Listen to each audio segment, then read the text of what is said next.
Hello, in this video I'm going to show you how you can fix connection issues of your JBL Tune 660 noise cancellation headphones.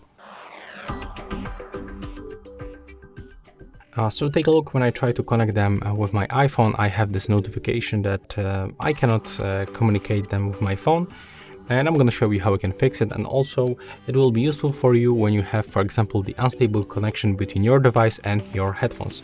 So first of all, I will recommend you to restart the Bluetooth on your phone. Basically just turn it off and then power on your headphones by using this power button.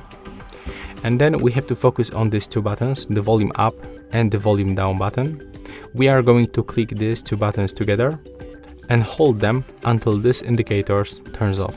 So let's do this right now and take a look for those indicators.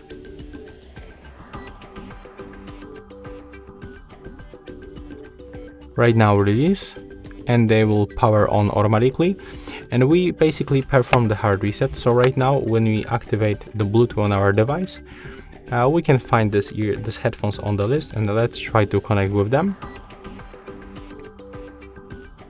Okay, as you can see right now everything is fine. So yeah, that's all for this video. Hope you like it.